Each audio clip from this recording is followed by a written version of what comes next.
हामी आदिवासी सृष्टिको सुन्दर बिहान हामी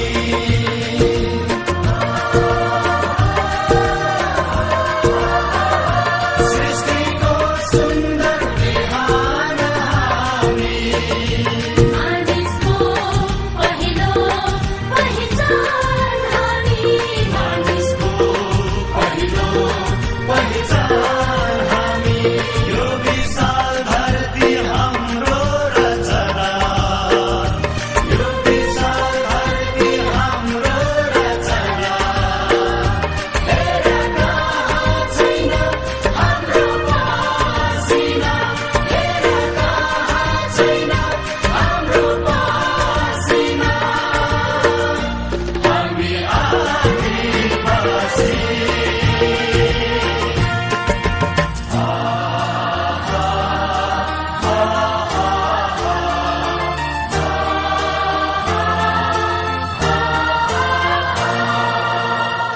हामी सँगै जन्मे तराई पहाडीमा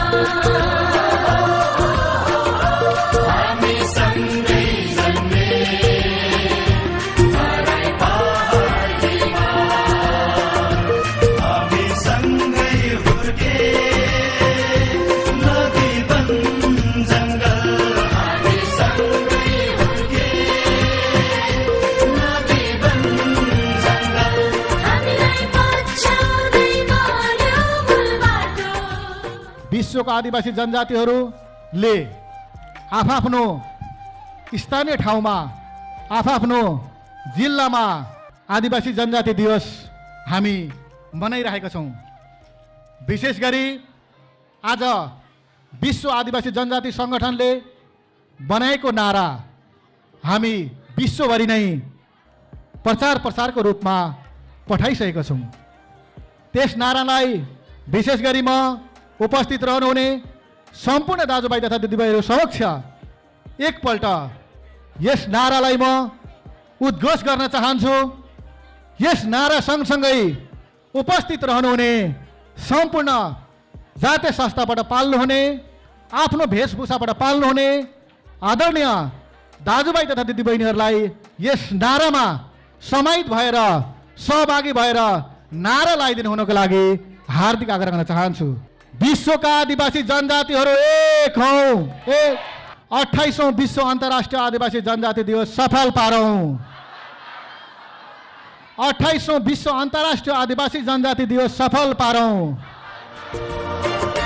हामी आदिवासी हामी जनजाति हामी आदिवासी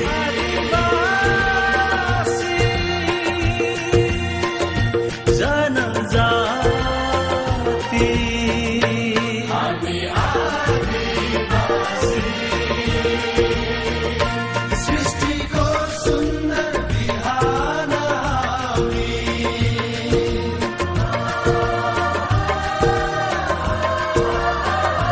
सृष्टिको सुन्दर बिहान सय थुङ्गा फुलका हामी एउटै माला नेपाली सार्वभौम भई फैलिएका मेची महाकाली सय थुङ्गा फुलका हामी एउटै माला नेपाली सार्वभौम भई फैलिएका मेची महाकाली प्रकृतिका कोटि कोटि सम्पदाको आचल वीरहरूका राजधानी स्वतन्त्र अटल ज्ञान भूमि शान्ति भूमि तराई पहाड हिमाल अखण्ड यो प्यारो हाम्रो मातृभूमि नेपाल बहु जाति भाषा धर्म संस्कृति छन् विशाल अग्रगामी राष्ट्र हाम्रो जय जय नेपाल। म सम्पूर्णलाई धन्यवाद दिँदै म सुरु भन्छु, त्यसपछि हामी 1 मिनेटसम्म मौन धारणमा रहन्छौँ। सुरु।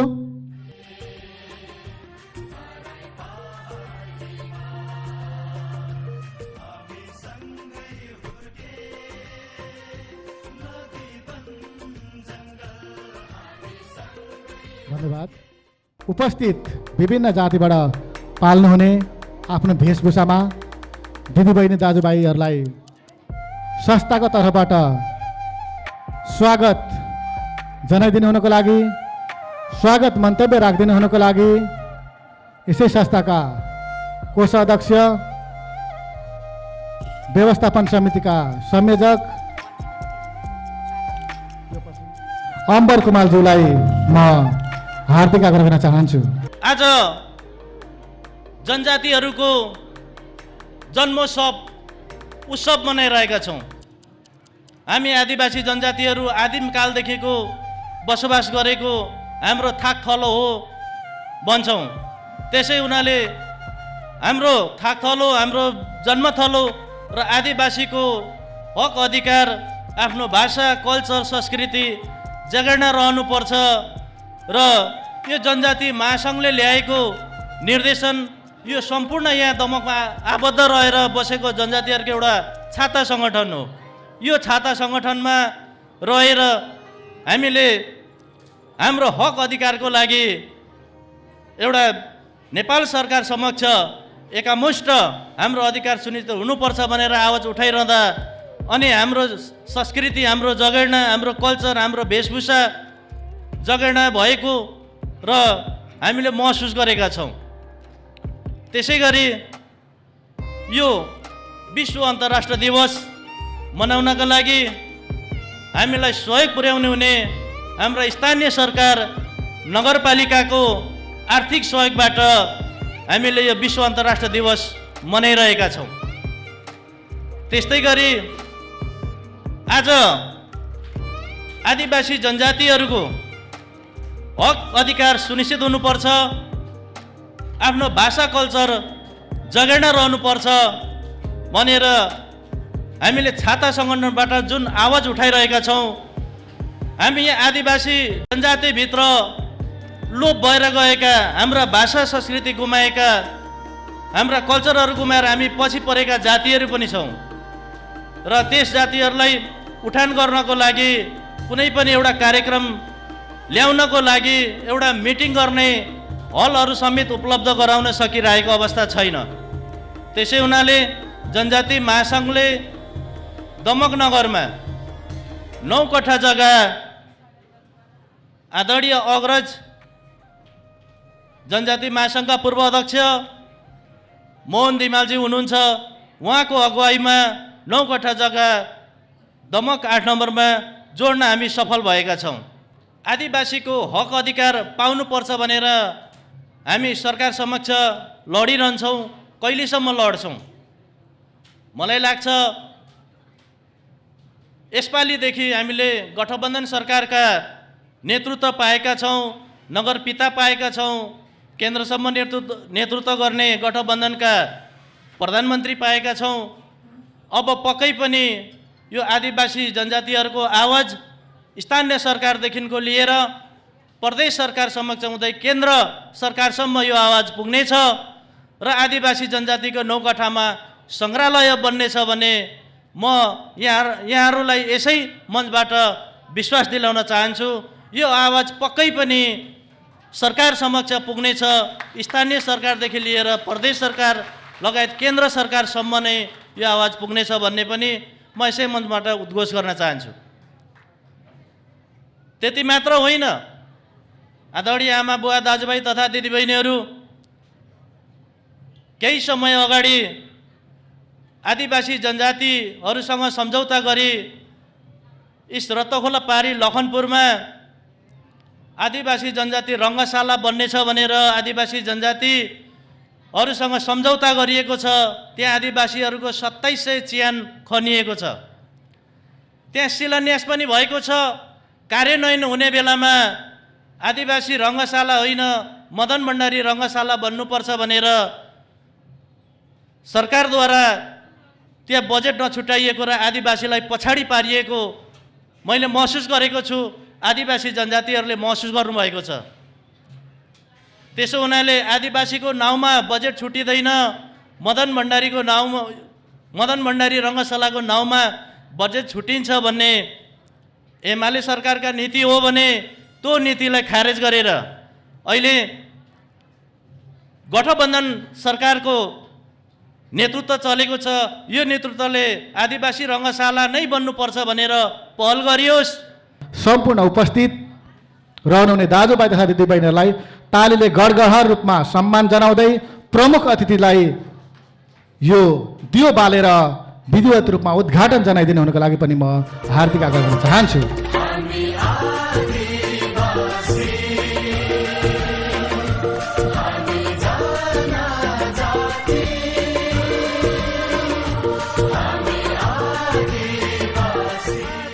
स्वागतको रूपमा नृत्य प्रस्तुत गर्नको लागि भाइ बहिनीहरूलाई अगाडि मञ्चको अगाडि ल्याइदिनु हुनुको लागि पनि म हार्दिक आग्रह गर्न चाहन्छु।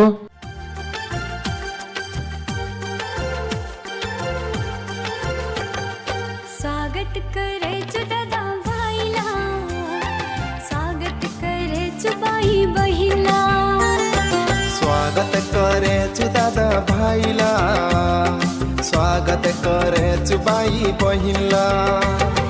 2000 बन्दगी सभा के स्वागत छे सभा के, स्वागत छे सभा के, स्वागत करेछु दादा भाइला, स्वागत करेछु भाइ बहिनीला।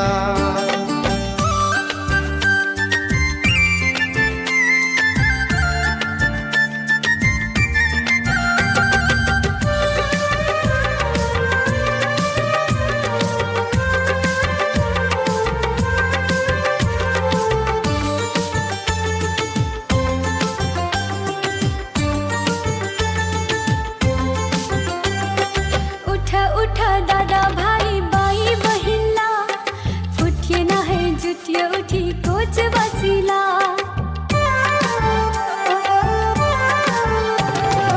उठ दादा भाइ बहिनीला, फुटिएन है जुटिए उठी कोच बसिला। आदिकालीन भूमिपुत्र हम आदिवासी, अपना रे भाषा संस्कार सदैव जगाई राखी। 2000 बन्दगी सभा के स्वागत छे सभा के, स्वागत छे सभा के, स्वागत करेछु दादा भाइला, स्वागत करेछु भाइ बहिनीला।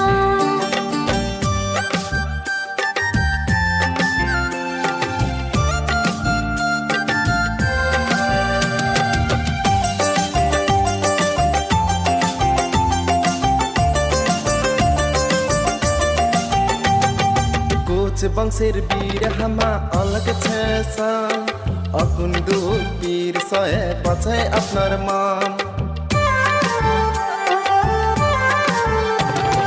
कोच वंशेर वीर हम अलग छे सान, अकुन दुख पीर सहे बचाए अपनार मान। जागे रहे दादा भाइ बहिनीला, हसुवा नदी मेटुवा नदी रीति कदैन। 2000 बन्दगी सभा के स्वागत छे सभा के, स्वागत छे सभा के, स्वागत करेछु दादा भाइला, स्वागत करेछु भाइ बहिनीला। हाम्रो अग्रज नेता नेपाल आदिवासी जनजाति महासङ्घ नगर समन्वय परिषदका पूर्व अध्यक्ष हुनुहुन्छ र दमक नगरपालिकाका पूर्व उपमेयर हुनुहुन्छ। आदिवासी जनजातिहरूको हक रहितको लागि लडिराख्नुहुने आज सल्लाहकार समितिमा पनि हुनुहुन्छ र पाहुनाको रूपमा पाल्नुभएको छ मोहन कुमार धिमालज्यू। उहाँलाई म आफ्नो भनाइहरू राखिदिनु हुनको लागि हार्दिक आग्रह गर्न चाहन्छु। हामी आज तपाईहरुको सामुन्नमा म धेरै कुराहरू गर्न चाहन्न, मात्र हामी आदिवासी जनजातिहरू कसरी आदिवासी जनजातिहरू भयौं यो भनिरहनु पर्दैन। अब तर यो अन्तर्राष्ट्रिय महासन्धिले हामीलाई के अधिकार दियो, के अधिकार पाएको छौं, नेपालमा पाएको छौं कि छैनौं, नेपालको सरकारले हामीलाई दिएको छ कि छैन, यसको बारेमा बुझ्नु पर्छ कि पर्दैन। आज तपाईहरुलाई बुझाउने दिन हो यो। आज तपाईहरुले नेपालका आदिवासी जनजातिहरूले बुझ्ने दिन हो यो। आज हामी बुझेर आफ्नो अधिकारलाई सुरक्षित गर्नको लागि हामी एकताबद्ध भएर हाम्रो एकता कायम गर्ने हो। त्यसकारण यो विश्व आदिवासी दिवस आजभन्दा 28 वर्ष अगाडिदेखि हामी मनाउँदै आएका छौँ। यो किन मनायौँ त यसको बारेमा जानकारी पक्कै पनि केही साथीहरूलाई भोग्यो होला। धेरै हामी जानेर तपाईहरुलाई भन्नु खोजेका छैनौँ, तपाईहरुलाई सुझाउनु मात्रै खोजेका छौँ, स्मरण गराउन खोजेका छौँ। आज स्मरण गर्ने दिन हो। आज हामी हाम्रो अधिकारको बारेमा हामी स्पष्ट भएनौँ भने, हाम्रो अधिकारको बारेमा हामी जानकारी पाएनौँ भने फेरिको हाम्रो अधिकारको बारेमा हामी अन्यल हुन्छौँ। हामी एउटा बाटो हराएको अन्यलतामा पुग्छौँ। हामी आज भन्दा सायद विश्वका आदिवासी जनजातिहरूले धेरै आन्दोलन गरे। नेपालको आदिवासी जनजातिहरूले हामी त्यति आन्दोलन गरेका छैनौँ, हामी त्यति लडाइँ गरेका छैनौँ। तर हाम्रो आदिवासी जनजातिहरू जहाँ अमेरिकाका रेड इन्डियन जो कालाहरू जातिहरू त्यहाँका रेड इन्डियनहरू हजारौं वर्ष उनीहरू पछाडि परेर बसेका, उनीहरूको अधिकारको लागि लडिरहेका, त्यसरी नै अफ्रिकाका आदिवासीहरू, धेरै देशका आदिवासीहरू हामीभन्दा धेरै अगाडि वर्षदेखि लडिरहेको अन्तर्राष्ट्रिय जगतमा अनि संयुक्त राष्ट्र सङ्घमा मुद्दा हालियो। उहाँहरूले त्यो मुद्दालाई अगाडि सार्नुभयो। 1957 सालदेखि नै हाम्रो अधिकार प्रतिबद्ध गर भनेर संयुक्त राष्ट्र सङ्घलाई घचघचाइरह्यो, आफ्नो देशको शासकहरूलाई घचघचाइरह्यो। त्यो आवाजहरू संयुक्त राष्ट्र सङ्घसम्म पुग्यो।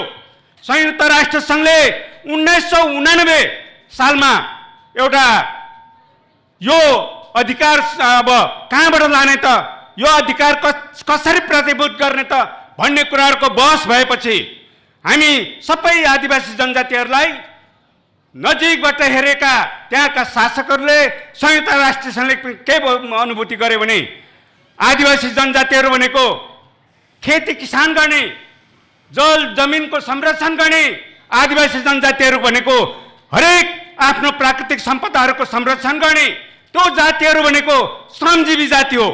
त्यो जाति श्रमजीवी जातिहरूलाई श्रम सङ्गठन ऐनबाट उनीहरूलाई अधिकार सम्पन्न गराइनुपर्छ भन्ने कुराहरू अगाडि सारेर 1989 सालमा त्यो हाम्रो अधिकार पत्र संयुक्त राष्ट्र सङ्घमा डिस्कस गरेर त्यो डिस्कसको अनुपात अगाडि हामी विश्वका चाहिँ आदिवासी जनजातिहरू आन्दोलन गरिरह्यौँ। हामी प्रत्यक्ष परोक्ष अप्रत्यक्ष रूपमा आन्दोलन भइरह्यो। त्यो आन्दोलनको सार रूप 1993 अगस्त 9 तारिक आजभन्दा 28 वर्ष अगाडि त्यो अधिकार पत्र संयुक्त राष्ट्र सङ्घले 169 को प्रस्तावको रूपमा दर्ता गरेर 169 को अधिकार भनेर प्रतिष्ठित गरेको दिन 1993 अगस्त 9 लाई हामी विश्वका आदिवासी जनजातिहरूले हाम्रो अधिकार प्राप्त गरेको दिनलाई सम्झेर त्यो बेला दशकको रूपमा 1993 देखि 10 वर्ष मनायौँ। त्यसलाई निरन्तरता गर्दै सदियौँसम्म हाम्रो अधिकार जहाँ जुन देशले पाउँदैन, जुन विश्वका आदिवासीहरूले पाउँदैन, तत्सम्म हाम्रो यो चाहिँ महोत्सव, यो अधिकारको आवाजहरू बुलन्द गर्नको लागि आजको दिन हामी उभिएका छौँ। हाम्रो देशका एउटा शासकले, हाम्रो देशका राज्य सञ्चालकले यो कुरा कहिले सम्बोधन गरे त? जबसम्म संयुक्त राष्ट्र सङ्घमा आबद्ध भएको राष्ट्रले सम्बोधन गर्दैन तबसम्म हामी देशमा रहेका आदिवासी जनजातिहरूको अधिकार सुनिश्चित हुँदैन। त्यसकारण हाम्रो देश आज काकताली परेको छ। जुन बेला हाम्रो प्रधानमन्त्री, हाम्रो देशको प्रमुख शेरबहादुर देउवाज्यू नै हुनुहुन्थ्यो, उहाँ मिलिजुली सरकारको प्रमुख हुनुहुन्थ्यो, त्यो सबै पार्टीको सरकार हुनुहुन्थ्यो। त्यस बेला 2064 साल भाद्र 5 गते 1907 अगस्त 22 गते का दिन हाम्रो देशका प्रधानमन्त्रीले त्यो संयुक्त राष्ट्र सङ्घको अधिकार पत्रमा उहाँले समर्थन जनाएर यो नेपाल सरकारबाट पनि अनुमोदन गरेको त्यो दिनदेखि हामी अधिकार प्राप्त गरेका छौँ। तर अधिकार पाएका छौँ त फर्केर हेर्नु जरुरी छ। हामी अधिकारबाट कति सुनिश्चित भयौँ, हाम्रो अधिकारलाई कति हामी अहिलेसम्म प्राप्त गरेका छौँ। प्राप्त गरेका कुराहरू त्यस बेला हामी सुन्थ्यौँ। आदिवासी जनजातिहरूले हरेक आफ्नो चाहिँ स्थानीय निकायदेखि राज्य तहसम्मको हरेक बजेटहरूमा 15% छुट्टिन्छ। हरेक कुराहरू आफ्नो संस्कार संरक्षण हुन्छ, आफ्नो भाषा संरक्षण हुन्छ। त्यो भाषा संस्कार संस्कृति संरक्षण गर्ने अधिकार त्यो आदिवासी जनजातिहरूको अधिकार क्षेत्रभित्र पर्छ भन्ने हामीले सुनेका थियौँ, बुझेका थियौँ, पढेका थियौँ। तर हामीले प्राप्त गर्न सकेनौँ। हामी यतिसम्म पनि चाहिँ हामीलाई मेरोमा 2टा पुस्तक हातमा छ। यो पुस्तकभित्र अब तपाईँहरूलाई म खोतल्न जान्न, यिनै कुरा लेखिएको छ। केसम्म लेखिएको छ भने संयुक्त राष्ट्र सङ्घको 169 अधिकार यहाँ नेपालमा लागू गर्दा यदि यहाँको कानुन बाजियो भने, यहाँको कानुनले आदिवासी जनजातिहरूलाई अधिकार प्रतिपादन गर्न सकेन भने त्यो यहाँको अधिकार निस्तेज हुने र संयुक्त राष्ट्र सङ्घको 169 ले पास गरेको अधिकार लागू हुने भनेर हामीलाई लेखिएको छ। त्यो अधिकार प्राप्त भएको छ त। म आजका अतिथि हरिदेवी राईज्यूलाई पनि आफ्नो समयलाई ख्याल गर्दै 5 मिनट शुभकामना मन्तव्य राखिदिनु हुनुको लागि हार्दिक आग्रह गर्न चाहन्छु। यस हलमा उपस्थित सम्पूर्ण जो आफ्नो वेशभूषामा सजाउ भएर आउनुभएका दिदीबहिनी दाजुभाइ सबैमा न्यानो अभिवादन म टक्र्याउन चाहन्छु। आज यसरी नै हामी यहाँ भव्य र सभ्यताका साथ यो दमक नगरमा हामी आदिवासी दिवस मनाइरहेका छौँ।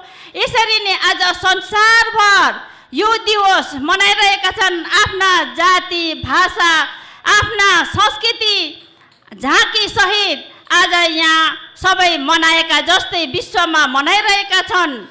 हामी आदिवासी जनजातिहरू हाम्रो भाग्यले आज हिजोका दिनमा यी एकात्मकवादी सत्ताधारीले हामी जस्ता आदिवासी जनजातिहरूलाई हामीलाई एउटा नागरिकको दर्जासम्म नदिकन तेस्रो दर्जाको नागरिकमा दर जोड्दै हामीलाई विभेद गरिरहेको अवस्थामा आज हामी समय सँगसँगै हामीले हाम्रो हक अधिकारहरू सुनिश्चित गर्ने अवसर पाएका छौँ।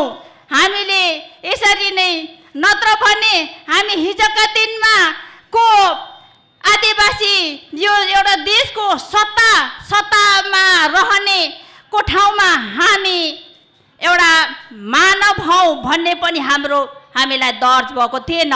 तर हामी आदिवासी जनजातिहरू अझ समयले हामीलाई ल्याएको छ। आदिवासी जनजातिहरूको पनि हरेक हक अधिकार सुनिश्चित गर्दै हामीले हाम्रो दिवसहरू यो आज भनेको हामी आदिवासीहरूको महान चाड हो, महान पर्व हो। त्यसरीले हामीले मनाउन पाइरहेका छौँ भन्दै मेरो आफ्नो भनाइहरू म यही नै अन्त गर्न चाहन्छु। हस्त धन्यवाद। जय आदिवासी। आज विशेष अतिथिको रूपमा पाल्नुहुने नेपाल आदिवासी जनजाति महासङ्घ केन्द्रीय समितिका महासचिव आदरणीय नित्यानन्द ताजपुरियाज्यूलाई हार्दिक आग्रह गर्न चाहन्छु। एउटा समुदायमा बसेको, एउटै थाथलोमा बसेको सबै कुरा मिल्छ भन्ने एक थरी छौँ र अर्को थरी के छौँ भने होइन, हामी सबै एक भए तापनि हाम्रो विशिष्टता छ। हामी विशिष्ट प्रकृतिका नागरिकहरू हौँ। त्यस कारणले हामी आदिवासी भन्ने बृहत छलफल पश्चात नेपाल सरकारले कानुन बनाएर, जुन कानुनलाई आदिवासी जनजाति उत्थान राष्ट्रिय प्रतिष्ठान ऐन भनिन्छ, त्यसको परिशिष्टमा नेपालको 59 वटा जातिलाई आदिवासी जाति भनेर सूचीकृत गरेको छ। त्यो बेलामा सरकारको लाल मोहर लागेको छ। 59 वटा जाति भए तापनि 2टा जाति मैले अनुसन्धान सचिव हुँदा त्यो बेलामा मैले भेटिनँ। त्यो जाति भनेको फ्री र एउटा छैरोतन। आदिवासी जनजातिहरूको निमित्त संयुक्त राष्ट्र सङ्घले प्रत्येक वर्ष एउटा स्लोगन दिने सन्दर्भमा सन् 1993लाई इन्डिजिनियस पिपुल इयर भनेर डिक्लेरेसन गरेको थियो, घोषणा गरेको थियो। मलाई लाग्छ त्यही सालदेखि नेपालमा पनि हामीले आन्दोलन अगाडिदेखि नै सुरु गरेको भए तापनि दिवस मनाउन सुरु गरेका हौँ। त्यहाँदेखि जोड्दै आउँदा अहिले 2800 पुगेको हो। र यो आदिवासी दिवस त घोषणा गर्यो, वर्ष घोषणा गर्यो, त त्यो एक वर्ष 1993 सन् 1993लाई मात्रै आदिवासी वर्ष दिवस घोषणा गरेर पुगेन। विश्वमा धेरै इन्डिजिनियस इस्युहरू छन्, धेरै सवालहरू भएको हुनाले अब यसलाई दशकमा लानुपर्छ भनेर 94 देखि 2004 सम्म इन्डिजिनियस डिकेडको रूपमा लग्यो। त्यस पछाडि सेकेन्ड डिकेड पनि सुरु भयो। अहिले हामी सेकेन्ड डिकेडमा छौँ, तर पनि विश्वको आदिवासीहरूको समस्याहरू जिउका तिउँ छन्। उदाहरणको रूपमा नेपालकै सन्दर्भमा भन्ने हो भने अघि कुरो आयो, सन् 2007मा अन्तर्राष्ट्रिय श्रम सङ्गठनको अभिसन्धि जुन आर्टिकल 169 भनिन्छ, त्यो आर्टिकल 169मा आदिवासीहरूको धेरै अधिकार छ, त्यसलाई नेपाल सरकारले अनुमोदन गर्यो। र त्यही बेला प्रतिबद्धता के गर्यो भने यसलाई सन् 2008 देखि हामी पूर्ण रूपले कार्यान्वयनमा लान्छौँ। नेपाल सरकारले लानु चाहेन। तर संयुक्त राष्ट्र सङ्घको प्रतिवेदनमा जुन मिटिङ हुन्छ युएनमा, न्युयोर्कको हेडक्वार्टर छ, त्यसमा नेपाल सरकारले प्रतिवेदन पेश गर्दा त्यहाँ नेपालको आदिवासीहरूको धेरै कुराहरू सम्बोधन गरिसकेको छौँ भनेर नेपाल सरकारले प्रतिवेदन पेश गर्छ। मैले यहाँ एउटा आज प्रसङ्ग कोट्याउन चाहन्छु। जुन बेला इन्डिजिनियस इस्युको कुरा भइरहेको थियो संसारमा, त्यो बेलामा नेपालको प्रधानमन्त्री अहिले स्वर्गीय भइसक्नु भएको छ कृष्ण प्रसाद भट्टराई हुनुहुन्थ्यो। उहाँलाई संयुक्त राष्ट्र सङ्घले सोध्यो, नेपाल सरकार तपाईँको देशमा आदिवासी जनजाति छन्, आदिवासी इन्डिजिनियस छन् भन्दा नेपाल सरकारले छैन, कोही पनि छैन आदिवासी भनेर पठायो। त्यो बेलामा अहिले स्वर्ग भइसक्नुभयो रिटायर एटर्नी जनरल हुनुहुन्थ्यो रमानन्द प्रसाद सिंह चौधरी थारू, अहिले सुरेश आले मगर जो हाम्रो महासङ्घको फाउन्डर हुनुहुन्छ, उहाँ अहिले वर्तमान हुनुहुन्छ, र परशुराम तामाङ जिउँदै हुनुहुन्छ। उहाँहरू तीनजना त जानुभयो, नेपालमा त आदिवासी छन्, नेपाल सरकारले के गरेको भनेर जानुभयो। र त्यही बेलामा नेपालको सरकारको ढुकुटीलाई दुरुपयोग गर्ने एउटा नस्लीय चिन्तन बोकेको एउटा समूह छ, त्यो पनि भट्टराईको नाममा जाउँ न त अस्ट्रियाको राजधानी भियनामा भाग लिन भनेर गयो ढुकुटी सक्न। त्यहाँ गइसकेपछि भट्टराईजीलाई त्यो सम्मेलनमा अस्ट्रियाको राजधानी भियनामा उहाँलाई इन्ट्री दिएन, किनभने तपाईँलाई सोद्धा नेपालमा आदिवासी छैन भन्ने, अनि नेपालको आदिवासीहरू त अलरेडी 3 जना आइसकेको छ, त्यस कारणले तपाईँलाई यहाँ सहभागी गराइँदैन भनेर उहाँलाई फर्किएको इतिहास यो तपाईँहरूलाई म स्मरण गराउन चाहन्छु। मैले भन्न खोजेको कुरा के हो भने आदिवासी जनजातिप्रति यति साह्रो बायस्ड नेपालको ब्युरोक्रेसी, नेपालको राजनैतिक दलहरू किन? उहाँहरू आफैले ILO 169 रेटिफाई अनुमोदन गर्ने अनि आदिवासीहरूलाई चाहिँ उहाँहरूको हरेक कार्यक्रममा सांस्कृतिक झल्काइदिनु पर्ने। यो देशको कुनै पनि पार्टीको कार्यक्रमहरूमा हेर्नुहोस्, ढोल झ्याम्टा बोकेर आदिवासी जनजाति संस्कृति झल्काइदिनु पर्ने, तर त्यही समुदायको पहिचान र अधिकारको कुरा गर्दाखेरि उहाँहरू चुप लाग्नुहुन्छ। अनि हामी आदिवासी जनजाति भनाउँदाहरू पनि कस्तो छौँ भने हामीलाई अलिकति पिठ्युमा धाप लगाइदियो, बाफ यो त ठुलो मान्छे, तर यथार्थमा हाम्रो अधिकार स्थापित नहुनुको पछाडि विश्वमा कहीँ नभएको घटना नेपालको संविधान बनाउँदाखेरि घटेको छ कि विश्वमा अहिले लगभग 39 वटा देश लगभगमा संविधान सभाबाट संविधान निर्माण भयो। 2 चोटि संविधान सभाको चुनाव कहीँ भएन, यही एउटा नेपालमा भयो। कारण के? त पहिलो संविधान सभा भनेको जुन दिन फर्स्ट मिटिङ थियो बीबीसीले पनि घोषणा गर्यो कि नेपाल चाहिँ अब कलरफुल हुने भयो, नेपाल चाहिँ 100औं थुङ्गाको फुल हुने भयो, यो चाहिँ हाउस एकदम कलरफुल भयो भनेर बीबीसीले घोषणा गरेको थियो। तर यो देशको सत्ता सञ्चालकहरूले, पहिचान विरोधी राजनीतिक दलका अगुवाहरूले मिटिङ गरेर 85% इन्डिजिनियस इस्युहरू सम्बोधन हुने बेलामा भएको बेलामा पहिलो संविधान सभालाई भङ्ग गरेरै छाडे र दोस्रो संविधान सभाले पहिलो संविधान सभाको निर्णयहरूको ओनरसिप लिनेछु भनिरहँदा पश्चगामी संविधान जारी गरेर हाम्रो पहिचान हाम्रो अधिकारहरूलाई नामेट गर्ने क्रियाकलापहरू मौजुदा राजनीतिक दलहरूले गरेको कुरा प्रष्ट छ। त्यसले गर्दाखेरि म आग्रह गर्न चाहन्छु यहाँहरूलाई कि अब हामीले सधैँ हाम्रो ढोल झ्याम्टा मात्रै बजाउने होइन, सधैँ हाम्रो पहिचान के अरे वेशभूषा मात्रै सो गर्ने होइन। हामीले कुरा बुझ्नु पर्यो यो देशमा हाम्रो अधिकारहरू स्थापित कसका कारणले भइराखेको छैन, यो देशमा हाम्रो पहिचानहरू कसको कारणले प्रमोट भइराखेको छैन। राज्यमा हाम्रो वेशभूषाहरू, हाम्रो संस्कार संस्कृतिहरू, हाम्रो भाषा लिपिहरूको संरक्षण गर्ने जिम्मा के राज्यको होइन? हामीले कर तिरेको छैन। तर म एउटा कुरा अझ तपाईँहरूलाई भन्छु, यो नेपाल जुन बेला संयुक्त राष्ट्र सङ्घमा दर्ता हुँदाखेरि भाषा के उल्लेख छ त्यहाँ लिपि यहाँहरूलाई थाहा छ? रञ्जना लिपि, जुन लिपि नेवार समुदायले युज गर्नुहुन्छ त्यो लिपि नेपालको लिपि भनेर संयुक्त राष्ट्र सङ्घमा दर्ज छ। तर यहाँ हामीले कुन भाषा बोल्दैछौँ, कुन लिपि लेख्छौँ? देवनागरी लिपि। यसरी झुक्याउन पाइन्छ आदिवासी जनजातिहरूलाई? आज त्यो बेलामा काठमाडौँभित्रको पालिकाले हामी आफ्नो रञ्जना लिपि युज गर्छौँ भन्दाखेरि दिएन। सर्वोच्च अदालतमा मुद्दा हालेर रोक लगाइयो, धनुषामा रोक लगाइयो। यसरी चाहिने तपाईँको आदिवासी जनजातिहरूको धेरै कुराहरूलाई एउटा नस्लीय चिन्तन बोकेको जमात ओभरअल होइन। फेरि भन्ला कसैले त एउटा समूहलाई गाली पो गर्यौँ, त्यो होइन। हामी चाहन्छौँ यो देश सबैको हो, यो देशमा ट्याक्स सबैले तिर्छ, यो देश सबैको बनाऊ, एउटै फुलबारीको होइन। फुलबारी साझा बनाऊ, तोरीबारी नबनाऊ। प्रशासकीय प्रमुख अधिकृत आदरणीय शशि राईज्यूलाई आफ्नो महत्त्वपूर्ण भनाइहरू राखिदिनु हुनको लागि हार्दिक आग्रह गर्न चाहन्छु। आफ्नो भाषा संस्कृतिका निम्ति विभिन्न आन्दोलनहरूमा सहभागी जनाइरहनु भएको छ। यहाँ धेरै कुराहरू आएका छन्, पहिचानका कुराहरू आए, अधिकारका कुराहरू आए, पहुँचको कुरा अलिकति कम आएको छ। उपस्थित महानुभावहरू, अब हामीले अधिकार पहिचानका साथसाथै पहुँचको कुरा गर्न जरुरी छ।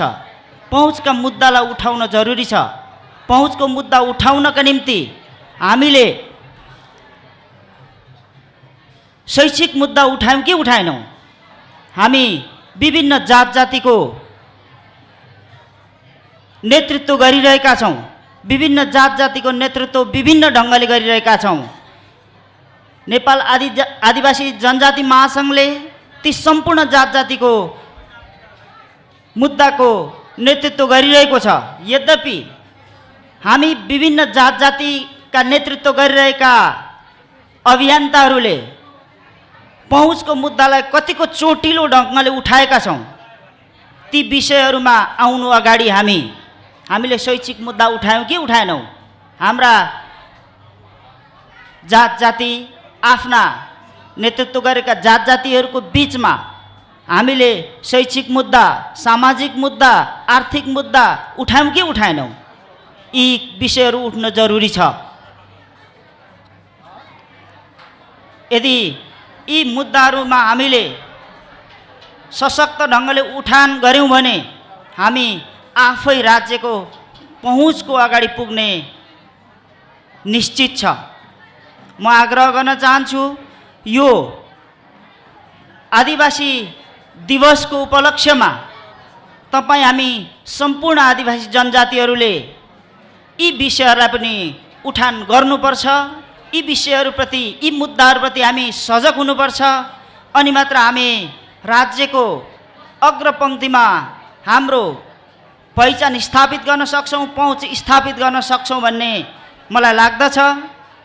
र आउने दिनहरूमा हामीले यी विषयहरूलाई उठाएर आदिवासी जनजाति आन्दोलनमा थप ऊर्जा पुग्ने विश्वासका साथ तपाईँहरूलाई पुनः शुभकामना दिँदै मेरो भनाइ अन्त गर्दछु। दमक उद्योगवादी सङ्घका अध्यक्ष आदरणीय गोकुल श्रेष्ठज्यूको हामीले केही कुरा सल्लाह सुझावहरू सुन्नुपर्ने आवश्यकता भएको हुनाले आफ्नो महत्त्वपूर्ण भनाइहरू राखिदिनु हुनको लागि हार्दिक आग्रह गर्न चाहन्छु।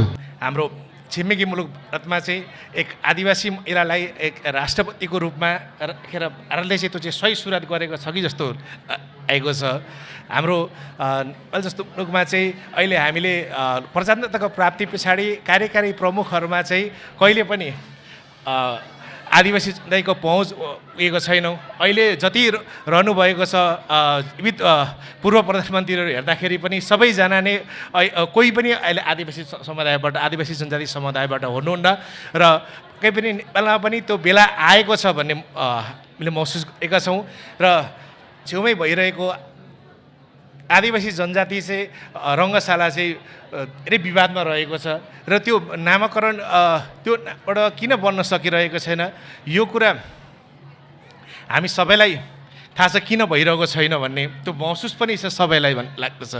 तर किन भइरहेको छैन यहाँ त्यहाँ नेतृत्वको कमी हामी आदिवासी जनजातिकै चाहिँ यहाँबाट जानुपर्ने नेतृत्व केन्द्रीय लेभलमा जानुपर्ने चाहिँ आदिवासी जतिकै हुनुपर्ने भए पछाडि मात्रै हुने हो कि त्यो हामी सबैले महसुस गर्छौँ। अझ बढी महसुस एउटा यहीबाट म भन्न चाहन्छु। एउटा एकजना साधु चाहिँ एउटा पहाडको ठाउँमा ध्यान गर्नु हुँदो रहेछ। त्यो छेउमा एउटा पोखरी रहेछ। त्यो पोखरीको छेउमा बसेर ती साधुले ध्यान तपस्या गर्नु हुँदो रहेछ। उहाँ आँखा चिम्लेर तपस्या गरिरहँदाखेरि त्यो पोखरीमा आएको हाँसका बथानहरू चाहिँ साधु महाराजको वरिपरि घुम्दो रहेछन् आउँदो रहेछन्। किन हाँसलाई थाहा थियो कि साधुले त केही हानि पुर्याउँदैन भनेर त्यो दृश्य एउटा सिकारीले देखेछ र साधुलाई गएर भनेछ तपाईँको छेउमा त्यो हाँसहरू आउँदो रहेछन्, यो हाँस चाहिँ तपाईँले मलाई पक्रेर दिनुहोस् न, एउटा जाला हानिदिनुहोस् जालमा पक्रेर तपाईँले मलाई दिनुहोस् न, म यो लिएर जान्छु भनेछ। साधुले त सुरुमा हुँदैन यो म यो गर्दिनँ भन्नेछन्। तर उसले के कन्भिन्स गरेछ भने त्यो सिकारीले चाहिँ होइन यो लगेर चिडियाघरमा राख्नु छ, लुकमुक भइरहेको छ, यसलाई चाहिँ चिडियाघरमा राखे पछाडि धेरै मान्छेले यो खालको हाँसहरू हेर्न पाउनेछन् भने पछाडि ठिकै होला भनेर साधुले उसको सिकारीको कुरा मानेछ र उसले भोलिपल्ट तपस्या गर्नु त्यो ध्यान गर्नु जाँदाखेरि चाहिँ एउटा जालो पनि लिएर गए जाल लिएर गएछ। उसले आफू बस्ने मुनि ध्यान गर्न थालेछ र जाल राखेर त्यो हाँसहरू अरू आए पछाडि चाहिँ उसले जाल हान्छु भनेर र जहिले पनि उसको वरिपरि हाँसहरू आउने त्यो जब उसले ध्यान गरिरह्यो ध्यानको आँखा खोलेर हेर्दाखेरि त एउटा पनि हाँस रहेनछ। किन रहेनछ भन्दाखेरि त्यो दिन उसमा मनमा भावना आयो उसलाई पकड्छु भन्ने त्यो कुराहरू हाँसले महसुस गरेछ। हामीलाई थाहा छ धेरै जनावरहरूले त्यो कुराहरू महसुस गर्छन्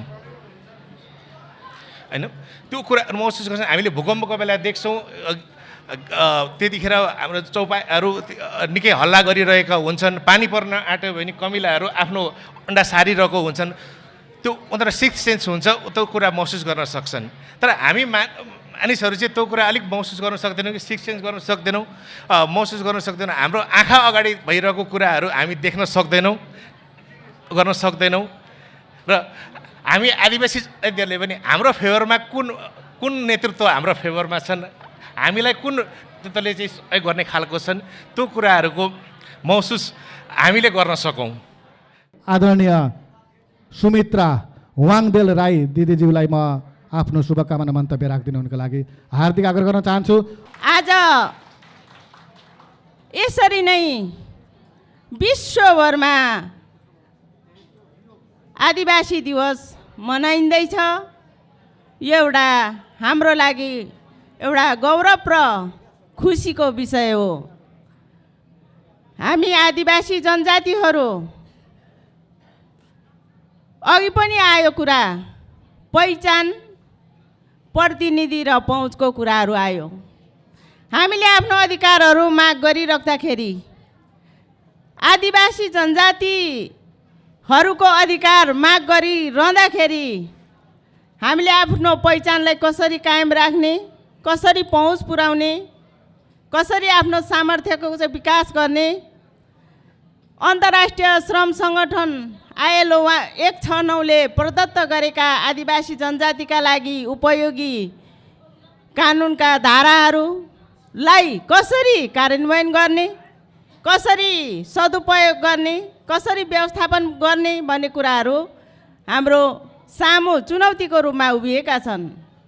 हामीले आफ्नो हक अधिकार राज्यलाई मागिराख्दा अथवा राज्यलाई मात्रै दोषी देखाइराख्दाखेरि, यसरी राज्यलाई हामीले दोष देखाइराख्दाखेरि तीनटा औँलाले चाहिँ फेरि हामीतिरै इङ्गित गरिराखेको छ।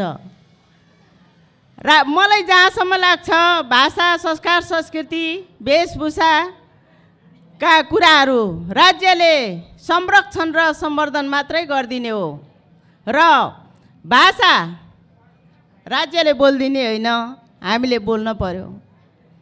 वेशभूषा हामीले लगाउने हो, हामीले पहिरेर हिँड्न पर्यो। संस्कार संस्कृति हामीले चाहिँ संरक्षण गरेर मनाएर जानु पर्यो। तर आजको युगमा हाम्रो नानीहरू जन्मेर बामे सर्नु पाएको छैन। हामी एफ फर एप्पल सिकाउँछौँ, बाबा ब्ल्याक सिप, जोनी जोनी यस पापा तोते बोलीमा नानीहरूले भन्दा हामी कति गौरव गर्छौँ। तर आफ्नो भाषा एक शब्द पनि हामी सिकाउँदैनौँ। यसो गर्दाखेरि हाम्रो भाषाहरू लोप भइरहेको छ।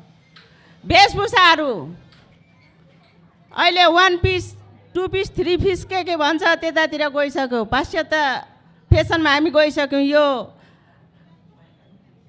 हाम्रो वेशभूषा कमीमा पनि 5 पिस हुन्छ। त्यतातिर हामी चाहिँ ध्यान गइरहेको छैन र बाँकी बचेका, यहाँ अघि पनि मैले ब्यानरमा पढेँ, परम्परागत ज्ञान सिपलाई चाहिँ संरक्षण गर्ने र पुस्ता हस्तान्तरण गर्ने यो ठुलो चुनौतीको कुरा हो। हामीले हाम्रो बाउ बाजे, मेरो आमा हजुरआमाको सिपहरूलाई चाहिँ मैले कति चाहिँ संरक्षण गरेको छु र कति चाहिँ मैले मेरो छोरीहरूलाई, मेरो नातिनीहरूलाई, मेरो दर सन्तानलाई सिकाउँदैछु। यो कुरा चुनौती छ हामीसम्म। मेरो पुस्तासम्म अलिअलि सर्दै आइरहेको यो हाम्रो पुस्ताको यो हाम्रो हस्तकलाका सिपहरू, हाम्रा मौलिक सिपहरू यो समयमा आइपुग्दाखेरि फेसबुक र टिकटकले खाइदिइसकेको छ। यसलाई हामी कसरी जोगाएर लाने? हामी खालि राज्यलाई मात्रै दोष दिने, तर आफू चाहिँ अनभिज्ञ रहने अथवा जानी चाहिँ अनजान बन्ने यो परिपाटीले गर्दाखेरि हामीमा धेरै चुनौतीहरू छ। मलाई जहिले पनि अघि आयो राज्यको पूर्वाग्रहको कुरा, मलाई जहिले पनि दुःख लाग्ने कुरा, मैले सानो क्लासमा चाहिँ मैले संस्कृति पढ्नु पर्यो। अहिले पनि म कुनै काम गरिराख्दाखेरि मलाई संस्कृतिका शब्दहरू आइरहेछन्। अजा चरती गदा चर्छ, गणेशम मोदकम खाँदती, गणेशले लड्डु खान्छ। त्यो कुराहरूको ठाउँमा मैले आफ्नो भाषा सिक्न पाएको भए कस्तो हुन्थ्यो लु भन्नुहोस् त। राज्यले लादिदिएको एकात्मक त्यो एकात्मक नीतिको कारण चाहिँ म यसरी पछाडि परेँ। मैले संस्कृति पढेर न म पाती पढ्ने भएँ, मेरो त्यसको जीवन मेरो त्यहाँबाट गुजारा भयो र त्यो ठाउँमा चाहिँ कमसेकम मेरो भाषा मैले सिक्न पाएको भएदेखि आज मेरो भाषा बस्थ्यो। आदि 100मा 50% बस्थ्यो र त्यो म मेरो सन्तानहरूलाई चाहिँ हस्तान्तरण गर्थेँ। आज हस्तान्तरण गर्नलाई मसँग 25% छ, तर त्यो पनि म बोल्ने मान्छे दोस्रो व्यक्ति नपाउँदाखेरि क्रमशः घट्दै ह्रास हुँदै गइरहेको अवस्था छ। त्यसकारण पहिचानलाई संरक्षण गरौँ, हरेक कुरामा पहुँच पुर्याउँ। धिमाल जाति विकास केन्द्रका केन्द्रीय अध्यक्ष एवं प्रथम नागरिक धिमाल व्यवस्थापन समितिका अध्यक्ष एवं दमक नगरपालिकाका कार्यपालिका सदस्य लोकबहादुर धिमालज्यूलाई आफ्नो भनाइ राखिदिनु हुनको लागि हार्दिक आग्रह गर्न चाहन्छु। सङ्घीय लोकतान्त्रिक गणतन्त्रात्मक देश बनिसकेको छ, त्यो राज्य बनिसकेको छ, त्यो नगरपालिका बनिसकेको छ, त्यो गाउँपालिका बनिसकेको छ। अब आन्दोलन जनता बिचको लडाइँ होइन। अब त्यो ऐनलाई कार्यान्वयन गर्ने कुराहरू मात्रै मलाई जहाँसम्म त्यस्तो लाग्छ, नगरपालिकाका प्रमुखज्यू, नगरपालिकाका उपप्रमुखज्यू कार्यान्वयन गर्ने कार्यपालिकाका कार्यकारिणी अधिकृतज्यूको उपस्थिति हुनुहुन्छ यहाँ थियो। उहाँले आफै जनजाति आदिवासी भएको कारणले खोइ त शिक्षाको कहिल्यै पनि कुरा उठाउनु भएन। कोही नेताहरूले त्यो शिक्षाको बारेमा कुरो उठाउनु भएन, स्वास्थ्यको बारेमा कुरो उठाउनु भएन। जनजाति आदिवासीहरूले प्राप्त गर्ने जो संयुक्त राष्ट्रसङ्घको बडापत्रको 169 को जो 12-13वटा कानुन छ त्यो कानुनको बारेमा कुरो गर्नु भएन। त्यो नगर प्रमुखज्यूलाई दियौँ हामी। त्यो कानुनमा के उल्लेखित छ त्यो उहाँ आफू हामीसँग सहकार्य गर्नुहुन्छ। म आफै पनि एउटा आदिवासी भएको कारणले म नगर प्रमुखज्यूलाई र नगरपालिका परिवारलाई म आफू पनि त्यो नगरपालिकामा रहेको कारणले आदिवासी जनजातिको त्यत्रो ठुलो लडाइँ छैन, त्यत्रो ठुलो के अरे अभियान छैन। खालि नगरपालिकाले सम्बोधन गर्नु पर्यो, नगरपालिकाले सम्बोधन गरेर यहाँको आदिवासीलाई सम्बोधन गर्नु पर्यो। यो कुराहरूमा जस्तै राज्यले के अनुभूति गराएको छ, राज्यले के कानुन बनाएको छ त भन्दाखेरि सिङ्गो बजेटको 15% बजेट स्थानीय तहले के अरे निर्धारण गर्नुपर्छ, राख्नुपर्छ। दमक नगरपालिकाले अथवा कुनै पनि कार्यपालिकाले सिङ्गो आफ्नो बजेटको 15% विनियोजित गर्नुपर्छ आदिवासी जनजातिहरूको विकासको लागि, उनीहरूको उन्नतिको लागि, उनीहरूको पहिचानको लागि, उनीहरूको शिक्षाको लागि, उनीहरूको स्वास्थ्यको लागि भनिएको त्यो बडापत्र र नेपाल सरकारको पत्रले पनि त्यो सम्झौताले पनि राज्यले गरेको सम्झौतामा त्यो उल्लेखित छ। यसलाई कार्यान्वयन गरिदिँदाखेरि नगरपालिकाले कुनै पनि कार्यपालिकाले जनजाति आदिवासीको कुनै त्यत्रो ठुलो समस्या छैन।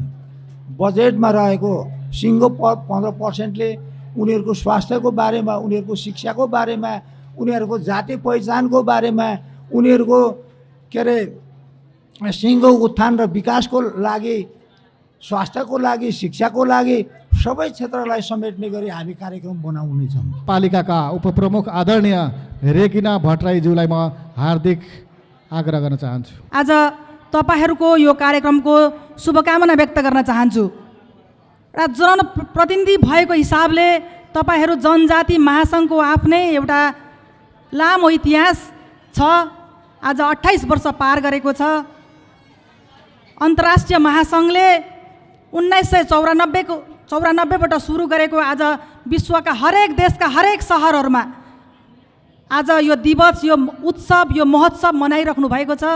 तपाईँहरू एउटै विभिन्न जातिका, अघि नित्य दाइले कुरा राख्नुभयो, दमकमा 28वटा भन्दा बढी जातीय समुदायहरू एउटै मालामा, पृथ्वीनारायण शाहले नेपाल 4 जात 36 वर्णको फुलबारी भने चाहिँ आज विभिन्न जातीय वेशभूषामा सजिए पनि हामी जनजाति महासङ्घ भनेर यो समन्वय गरेर एउटै मालामा गाँसिएका छौँ। एउटै परिवारको रूपमा भावनात्मक सम्बन्ध गाँसेर आज तपाईँहरूको आफ्नो आफ्नो जातको आफ्नो आफ्नो भाषा वेशभूषामा सजिएर आफ्नो संस्कृति जगेर्ना गर्ने हिसाबले तपाईँहरूको उपस्थिति छ।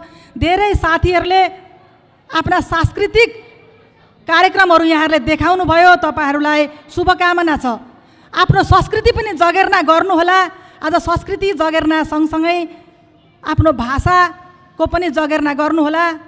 तपाईँहरू अघि भर्खरै लोकबहादुर धिमालज्यूले राख्नुभयो, तपाईँहरू आज जुन भावनात्मक तपाईँहरूको एकता छ, राजनैतिक विचारबाट राम्रो काममा नटुक्रिनुहोला। तपाईँहरूको एकता सधैँ रहिरहोस्, विचारको एकतामा नबाजिनुहोला। भावनात्मक एकता सम्बन्ध जहिले पनि राम्रो कामका लागि एउटै उद्देश्य रहोस्। तपाईँहरूको इतिहासको थालनी दमकको अघि धेरै अग्रजहरूले सुनाउनु भयो। तपाईँहरूसँग जग्गा छ। अब यो हाम्रो नेतृत्वकालमा अहिले मेयर साहबले भन्नुहुन्छ, हामी यसपालि 2 महिना 3 महिना भयो हामी शपथ लिएर नगरपालिकामा गएका। पछिल्लो समयमा हामी काठमाडौँ गएका थियौँ। नगरपालिका आफैसँग धेरै ठुलो स्रोत हुँदैन। तपाईँहरूलाई थाहा छ, हाम्रो लगभग 1 अरब 64 करोड 1.5 अरब जतिको कार्यक्रम मात्र हामी गर्न सक्छौँ। हामीले ब्रिजको पुलको काम गरेर सङ्घीय सरकारसँग, प्रदेश सरकारसँग समन्वय गरेर धेरै कामहरू हामी गर्न सक्छौँ र गर्नेछौँ भन्ने कुरा यहाँहरूलाई आश्वासन दिलाउन चाहन्छौँ।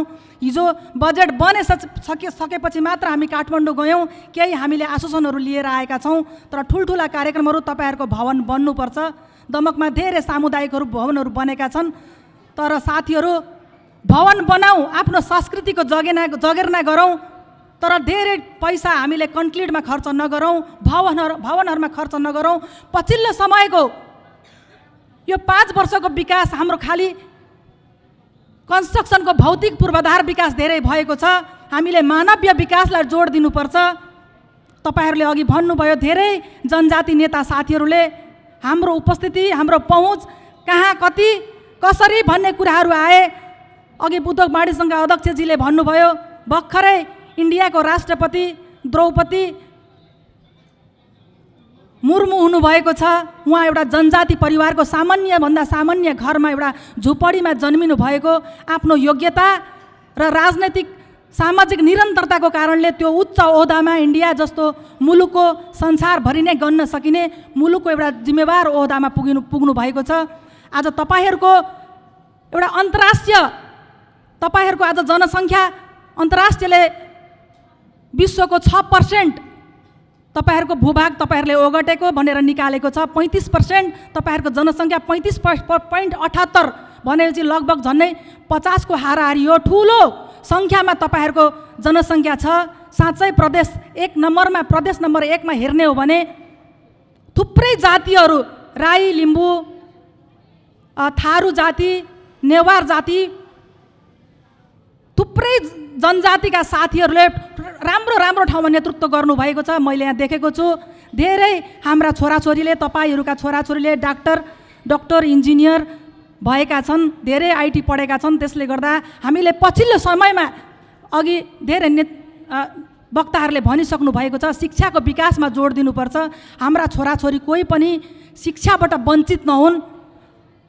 आर्थिक विपन्नता भएका परिवारका छोराछोरीहरूलाई नगरपालिकाले समन्वय गरेर हामीले पढाइबाट वञ्चित हुन दिँदैनौँ भन्ने कुरा यहाँहरूसँग प्रतिबद्धता जाहेर गर्न चाहन्छु। विपन्नलाई पहिचान गरेर कुनै पनि नानीहरू पढ्नबाट स्कुल जान, सामुदायिक स्कुल होस् वा संस्थागत प्राइभेट बोर्डिङ होस्, हामीले नगरपालिकाले अनन्य विनय गरेर अनुरोध गरेर सहकार्य गरेर धेरै बोर्डिङमा पढ्दै गरेका नानीहरूलाई पनि, तर तिनीहरू विपन्न हुनुपर्छ। सबैलाई नगरपालिकाको पहुँच पुग्दैन, भोलि फेरि हामी अबर पर्छौँ। त्यो कुराको नेतृत्व र त्यो कुराको जिम्मेवारी लिइदिनका लागि सूचीकृत विपन्नलाई भनेर छुट्याइदिनका लागि यिनै महासङ्घका साथीहरूलाई अनुरोध गर्दै अन्य कार्यक्रममा 10% महिला, 10% जनजातिलाई सँगसँगै 12 कक्षा पढ्ने, अहिले भर्खर SLC को रिजल्ट आएको छ, त्यसमा पनि 10-20 जना हाम्रै समुदायका जनजाति सङ्घका नानीहरूलाई, जनजाति अनि विपन्न समुदायका नानीहरूलाई शिक्षामा उहाँहरूको पहुँच पुगोस्। सिपमा पनि उहाँहरूको पहुँच पुगोस्। यो वर्ष हामीले मानवीय संसाधन विकासका लागि महिला दिदीबहिनीहरूको सिप विकास सँगसँगै उहाँहरूलाई रोजगारमा जोड्ने, उहाँहरूलाई सिड मनी पनि नगरपालिका लगायत अन्य सङ्घ संस्थाहरूसँग कोअर्डिनेसन गरिदिने हामीले कार्यक्रम जमर्को गरेका छौँ। मैले मेयर साहबसँग सल्लाह गरेर यो कुराहरू बोलेकी हुँ। यहाँहरूले पनि हामीलाई झकझक्याउने काम, सोधी खोजी गर्ने काम, कार्यक्रमहरू खोजी गर्ने काम यहाँहरूबाट पनि भइरहोस्। यहाँहरूको साथमा सिङ्गो नगरपालिका छ।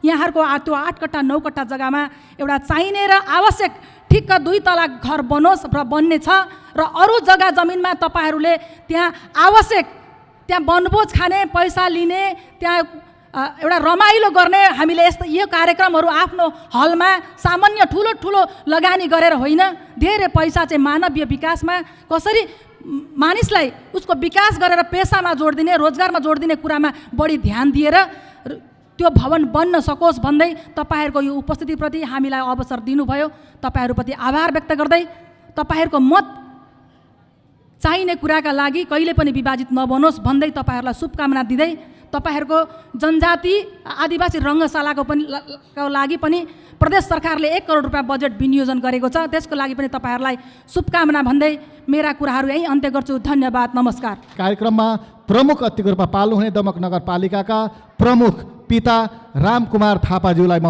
हार्दिक आग्रह गर्न चाहन्छु। सबैभन्दा पहिले यहाँहरूको 28औं अन्तर्राष्ट्रिय आदिवासी यो कार्यक्रममा प्रमुख अतिथिको हैसियतले आसन ग्रहण गराउनुभयो। 2 शब्द बोल्ने अवसर दिनुभयो र तपाईहरूको समस्या, तपाईहरूको विचार, तपाईहरूको भावना स्थानीय सरकारको प्रतिनिधि भएको नाताले हामीलाई सुनाउनुभयो। यसको लागि म हृदयदेखि नै यहाँहरूप्रति, आयोजक समितिप्रति आभार व्यक्त गर्न चाहन्छु। खास गरी पहिचान, पहुँच, प्रतिनिधित्व, जातीय भाषा, धर्म र संस्कृतिसँग सम्बन्धित यहाँहरूको यो अभियानमा म हिजोदेखि नै यहाँहरूको साथमा रहेको कुरा सर्वप्रथम म निवेदन गर्न चाहन्छु। मेरो आदरणीय मित्र, यस नगरका पूर्व उपप्रमुख मोहन धिमालज्यूले सुरुमा नै आफ्नो भनाइ राख्ने क्रममा दमकमा यहाँहरूले 9 कट्ठा जमिन मध्ये 6 कट्ठा जमिन जतिखेर किन्ने प्रस्ताव राख्नु भएको थियो, यो अभियानको अभियन्ता मोहन धिमालजी हुनुहुन्थ्यो। त्यतिखेर निर्वाचन भएको थिएन। कर्मचारी र दलको प्रतिनिधिले नगरपालिका चलाएको बेला राष्ट्रिय प्रजातन्त्र पार्टीको तर्फबाट म पनि सहभागी थिएँ र उहाँले राखेको प्रस्तावमा हामीले एक दिक्का भएर मलाई लाग्छ त्यतिखेर नगरपालिकाले 40 लाख रुपियाँ पैसा दिएर हामीले त्यो जग्गाको व्यवस्था गरेको कुरा मलाई याद छ। त्यति मात्र होइन, दमक क्याम्पसमा सरकारले गुणस्तरीय शिक्षा प्रदान गर्ने र आदिवासी जनजाति र तल्लो वर्गहरू जसको उच्च शिक्षामा पहुँच छैन त्यसको लागि एउटा कार्यक्रम ल्याएको थियो। संयोगले त्यो कार्यक्रमको संयोजक म थिएँ र कार्यक्रमको अन्तिम समयमा जनजाति आदिवासीहरूलाई उच्च शिक्षामा सम्बोधन गर्न हामी अलग्गै 10 लाख रुपियाँ पैसाको व्यवस्था गरेर यहाँहरूको भावना, यहाँहरूको समस्या र यहाँहरूको पहिचानसँग म हिजोदेखि नै आफू जुन ठाउँमा रहेको थिएँ यहाँहरूलाई सहयोग सेवा गर्न लागि परेको कुरा म यहाँहरूलाई निवेदन गर्न चाहन्छु। यहाँहरूले स्थानीय सरकारको प्रतिनिधि र प्रमुख भएको कारणले धेरै कुरा यहाँ भन्नुभयो र धेरै कुरा आशा गरेको कुरा पनि हामीले महसुस गर्यौं। तपाईहरु आफ्नो पहिचानको लागि, आफ्नो जातीय पहिचानको लागि आफ्नो नृत्यहरू प्रस्तुत गर्दै हुनुहुन्थ्यो, भाषण गर्दै हुनुहुन्थ्यो। मेरो उपप्रमुखज्यूले मलाई भन्दै हुनुहुन्थ्यो हामीसँग उहाँहरूले केही न केही आश गर्नु भएको छ। हामी सबै नगरवासी भएको नाताले तपाईहरुको चित्त बुझाउनु, तपाईहरुको समस्यासँग आत्मसात गर्नु हाम्रो कर्तव्य मात्र होइन, धर्म रहेको कुरा म यहाँहरूलाई निवेदन गर्न चाहन्छु। यहाँहरूले भन्दै गरेको यो जातीय संग्रहालयको लागि हामीले प्रदेश मार्फत केही व्यवस्था गरेका छौँ। हामीले धिमाल पहिलो नागरिक धिमालको उत्थानको लागि अलग्गै नगरपालिकाले पैसा बजेटको विनियोजन गरेको छ। यहाँहरूलाई अनुरोध गरौँ, स्थानीय सरकार भएको नाताले यो वर्ष पहिलो नागरिक हिमाल जाति भएको हिसाबले यसपल्ट हामीले हिमालहरूको जातीय पर्वमा स्थानीय सरकार एक दिन बन्द गर्यो। अहिले पनि आदिवासी जनजातिको यो पर्वको दिन यहाँहरू एक दिन बिदा गर्ने कुरा छ।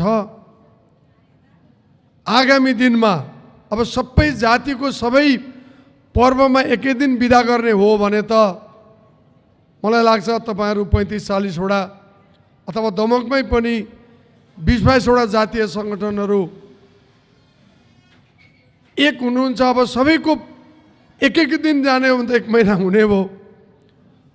अब यो यदि तपाईहरू सबैको यो आदिवासी जनजाति यो आजको दिन हो, यसलाई बिदा गर्ने सबैको यदि मनसाय हो भने आगामी दिनमा यो नगरपालिका तपाईहरूको भावनालाई सम्बोधन गर्न पछि नपर्ने कुरा म स्थानीय सरकार प्रमुखको नाताले म यहाँहरूलाई निवेदन गर्न चाहन्छु। आगामी वर्षमा हामीलाई सम्झाउनु होला, 10-8 दिन अगाडि हामी तपाईहरूको यो मागलाई सम्बोधन गर्ने कुरामा प्रतिबद्ध रहेको कुरा म यहाँहरूलाई निवेदन गर्न चाहन्छु। रह्यो यहाँहरूका अधिकार, स्वास्थ्य, शिक्षा र प्रतिनिधित्व र पहिचान र पहुँचको कुरा, भाषा संस्कृतिको कुरामा स्थानीय सरकारको जिम्मेवारी र भूमिकाको विषयमा यहाँहरूले धेरै जिज्ञासाहरू, यहाँहरूले धेरै भनाइहरू हाम्रो माझमा राख्नु भएको छ। म आज यहाँहरूलाई एउटा कुरा, तपाईहरूको नजिकको मानिस, तपाईहरूकै दुःख सुखमा हाइहालो गर्ने नाताले एउटा प्रश्न गर्न चाहन्छु। आज तपाईहरूले दमकमा स्थापित भएका धेरै पार्टीहरू यो कार्यक्रममा बोलाउनु भएको थियो, होइन र? बोलाउनु भएको थियो नि, बोलाउनु भएको थियो नि, हो कि होइन भन्नुहोस् त? फेरि पनि सोधेँ, हो कि होइन भन्नुहोस् त? अब यहाँ हाम्रो एनाउन्सर भाइले धेरै पार्टीको नाम लिनुभयो, अन्यथा नलिनु होला। तपाईहरुमा धेरै पार्टीमा आबद्ध हुनु होला, तर यहाँ राष्ट्रिय प्रजातन्त्र पार्टीदेखि बाहेक मञ्चमा कुनै दल देख्नुभयो? देख्नुभयो? फेरि पनि भन्छु, देख्नुभयो? हो, यतातिर तपाईहरुको ध्यान कहिले गएको छैन? जब भोटको, जब आफूलाई अभर परेको बेलामा यस्ता पार्टीहरू कति कसम खान आउँछन् नि। तर तपाईहरुको दुःखमा, तपाईको अभरमा, तपाईहरुको सुखमा एक थोपा आँसु र एउटा खुसियाली व्यक्त गर्न किन उहाँहरू आउनुहुन्न? यो विषयमा तपाईहरुको ध्यान जानु जरुरी छ कि छैन? तपाईहरुको एउटा भोट यदि तपाईहरु यो शक्ति एक ठाउँमा परिणत हुनु हो भने जस्ता सुकै शक्तिशाली पनि तपाईहरुको स्वार्थको पछि कुद्छन्। तर यदि अन्यथा मान्नुहुन्न भने तपाईहरुको आफ्नो समस्यालाई तपाईहरु आफै नै कुल्ची राख्नु भएको छ। यदि मेरो कुरा यदि तितो लाग्छ भने आजको उदाहरण नै काफी छ नि। खोइ त आजसम्म यहाँ स्थापित भएका पार्टीहरू, आजसम्म पटक पटक प्रतिनिधित्व गर्ने पार्टीहरू तपाईहरूको निम्तोमा कुनै दिन यहाँ आज सुख दुःख बाँड्न त आउनु भएन नि त। यस्तो कुरोहरूले तपाईहरूको मनमा अलिकति ठाउँ पाउँदैन? यो कुराहरू चिन्ता गर्नुहोस्। अघि आदिवासी जनजाति रङ्गशालाको कुरा आयो कमल गाउँपालिकामा, तर तपाईहरूको आफ्नै नगर दमकमा भएको एउटा समस्यामा कसैको चासो भएको मैले देखिनँ। म सोच्छु आज तपाईहरूलाई यो दमकको सभा हल जो बनियो त्यसको सुरु जतिखेर त्यसको जग बसालियो त्यतिखेर त्यसलाई फाल्गुनन्द राख्ने भन्ने भएको थियो कि थिएन? थियो कि थिएन? खोइ त, खोइ आज फाल्गुनन्द हुनुपर्छ भनेर यो मञ्चमा कसैले कुरा उठाएन? उठायो? म उठाउँछु, म भन्छु त्यसको नाम फाल्गुनन्द राखिनुपर्छ। म बोर्डमा राख्छु, नगरसभामा राख्छु।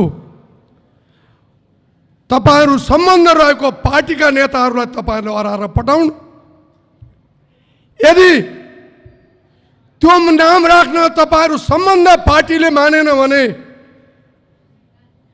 तपाईहरू फेरि एकचोटि चिन्ता गर्नुहुन्छ कि गर्नुहुन्न? गर्नुहुन्छ कि गर्नुहुन्न? यदि त्यो स्थितिमा मलाई साथ दिनुहुन्छ कि दिनुहुन्न? दिनुहुन्छ कि फेरि दिनुहुन्न? हो, म आज बिमारी भएर पनि तपाईहरूसँग तपाईहरूको कुरामा हामी समर्पित हुन चाहन्छौँ। तर राजनीतिको झन्डा र चिन्ह आएपछि हामीले आफ्नो पहिचान अनि आफ्नो जात बिर्सिने बानी आजदेखि आजको यो आन्दोलन र अभियानले बिर्सनुपर्छ भन्ने मेरो कुरा हो। म यहाँहरूलाई अनुरोध गर्छु, मान्छेले जन्मिँदा 5 वटा कुरा साथमा लिएर आएको हुन्छ रे। 5 वटा। एउटा बाबुआमा, दोस्रो जात, तेस्रो धर्म, चौथो राष्ट्रियता, पाँचौं मृत्यु। यी अरू सबै कुरा त तपाईँ हाम्रो स्वार्थका लागि गरिने कुराहरू। यी 5 वटा कुराहरू बाबुआमा, जात, धर्म, राष्ट्रियता र मृत्यु, यी 5 वटा कुरालाई जसले बिर्स्यो त्यो मानिस होइन। र आज तपाईहरू आफ्नो जातीय पहिचान संस्कृति को लागि समर्पण चाहिँ हुन सक्ने, सङ्गठित हुन सक्ने, नारा लाउन सक्ने, म शहीद हुन सक्ने, तर पार्टीको कुरा आयो भने अनि पार्टीका ती ठेकेदार र नेताहरूको अगाडि तपाईहरु झुक्नुपर्ने समस्याको अन्त जबसम्म हुँदैन तबसम्म तपाईहरुका अधिकार, तपाईहरुका यी पहिचान, नारा अनि ठेकेदारको व्यापार गर्ने बाटोदेखि बाहेक अरु केही हुन सक्दैन। जबसम्म तपाईहरुको यो 5 वर्ष नगरपालिकाको मेयर हुन्छु,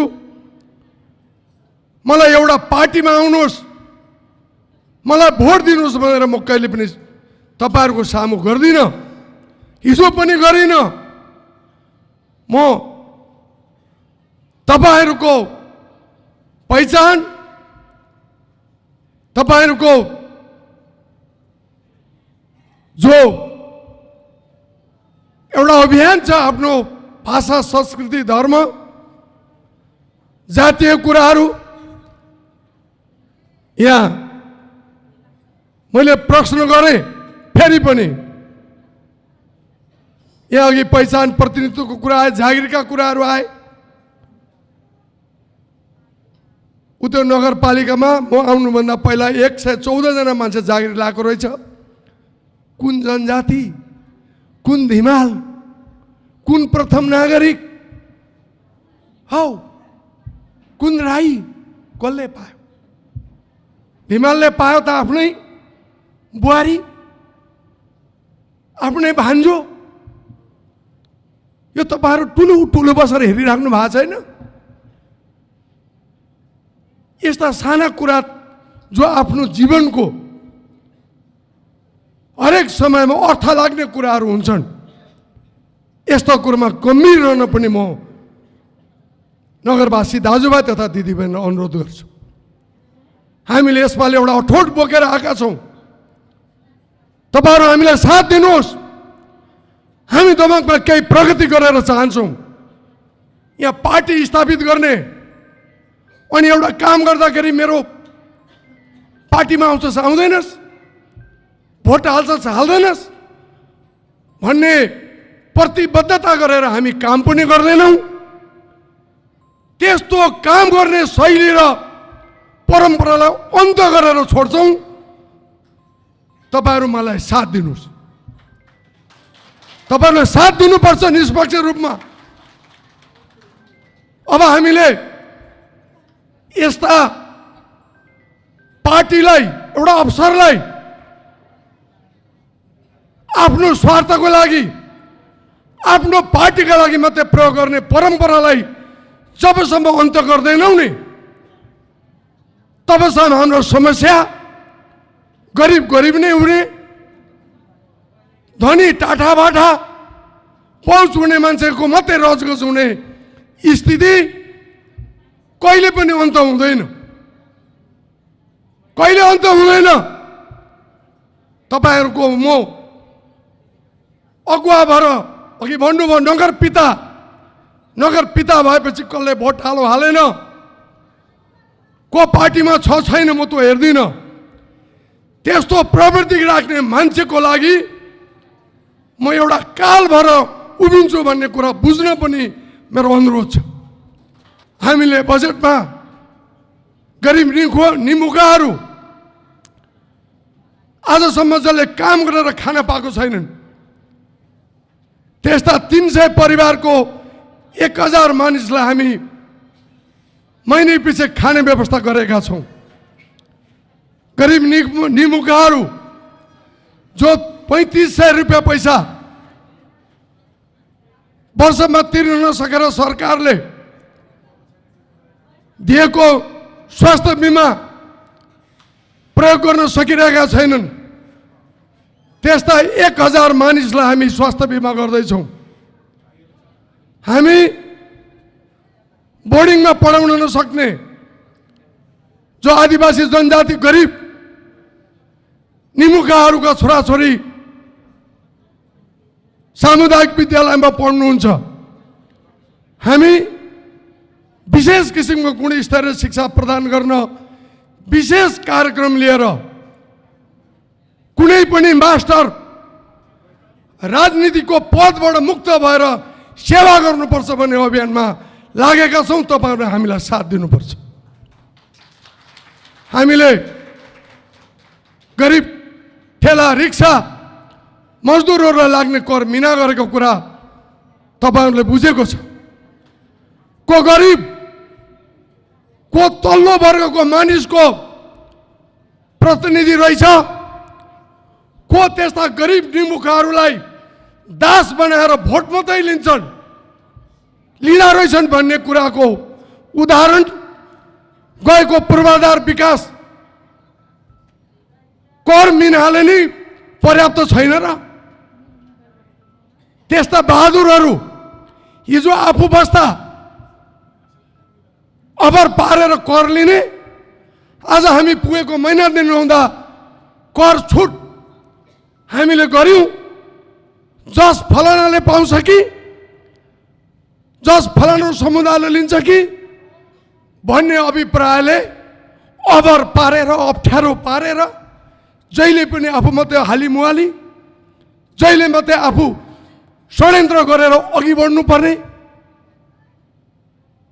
तपाईँहरूले मत फेरेर भोट हालेर बहुमत पुर्याएर हामीलाई पुर्याएको होइन। त्यहाँ हामी चाहिँ के हारेर, हामी चाहिँ के त बाटो बिराएर त्यहाँ पुगेको हो। यस्ता धेरै अप्ठ्यारा असहजहरू हामीलाई पार्ने कोसिस हुँदैछ। मेरो जीवनको तपाईँहरू जिउँदो भगवानहरू हो। आज 65 वर्षको उमेरमा निस्वार्थ रूपमा तपाईँहरू सेवा गर्ने प्रण लिएर अगाडि आएको छु। एकचोटि साथ दिनुहोस्। तपाईँहरूको सुख दुःखमा मर्न, बाँच्न, रुन, हाँस्न म लगायत मेरो टिम जहिले पनि तत्पर छ। यति भन्न म आतुर थिएँ। आज मैले यो जनजातिहरूको यो महासङ्घमा सबै मेरा दाजु बाबु काका दिदी बहिनी आमा दुःख सुखमा साथ दिने, दुःख सुखमा भन्नुपर्ने एउटा कर्तव्य सम्झेर मैले पोखेँ। मैले तपाईँहरूको कुरा पनि सुन्नु छ, मैले मेरा कुरा पनि तपाईँहरूको राख्नु मेरो अधिकार हो, कर्तव्य हो। यिनै कुराहरूको सङ्गम जो आज साथीहरूले मलाई दिनुभयो, यदि यो अवसरमा मैले यी कुराहरू गर्न हुँदै थियो भने, आयोजक समितिलाई त्यस्तो लागेको छ भने म क्षमा चाहन्छु। होइन भने कुरा सुनाउनेले सुन्नु पनि पर्छ। र म निर्धक्क भएर राजाको अगाडि त चित्त नबुझेको कुरा राख्ने मान्छे, मलाई त सानोतिनो ठेसले, सानोतिनो त्यो धाकधम्कीले कुनै फरक पर्दैन। जीवनको यो उमेरसम्म एउटा निष्पक्ष रूपमा सेवा गर्ने भावना बोकेर आएको हुनाले दुईटा कुरा मन जितेर बोलिहालेँ। त्यसको लागि क्षमा चाहँदै तपाईँहरूसँग जहिले पनि सुख दुःखमा साथ रहेको पुनः अनुरोध गर्दै बिदा हुन्छु। धन्यवाद।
তোকনা দেখিলে গে মাই সবুর ধরনা সবুর ধরনা গে মাই সবুর ধরনা তোকনা দেখিলে গে মাই সবুর ধরনা না শুনিলে তোর মিথ্যা বলি না শুনিলে তোর মিথ্যা বলি মনে মোর সহে না সবুর ধরে না গে মাই সবুর ধরে না তোকে না দেখিলে গে মাই সবুর ধরে না কষ্ট লাগাছ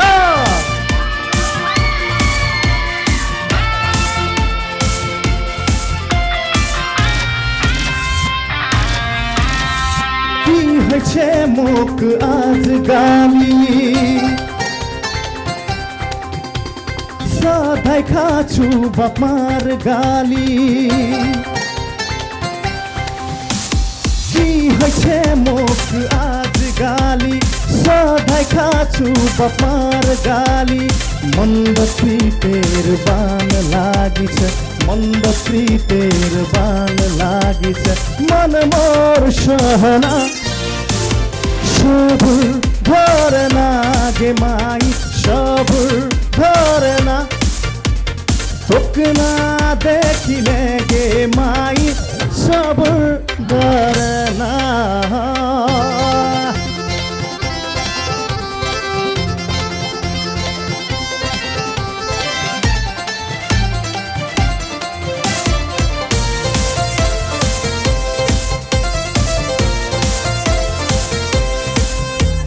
সবাই কাছে মো কি হল বুকের ভিতর বড়া গন্ডাগোল সবাই কাছে মো কি হল বুকের ভিতর বড়া গন্ডাগোল মন্দ প্রীতের বান লাগিছে মন্দ প্রীতের বান লাগিছে মন মোর সহে না সবুর ধরে না গে মাই সবুর ধরে না তোকে না দেখিলে গে মাই সবুর ধরে না সবুর ধরে না গে মাই সবুর ধরে না তোকে না দেখিলে গে মাই সবুর ধরে না আসলে তোর মিথ্যা বলি না শুনিলে তোর মিথ্যা বলি মন মোর সহে না সবুর ধরে না গে মাই সবুর ধরে না তোকে না দেখিলে গে মাই সবুর ধরে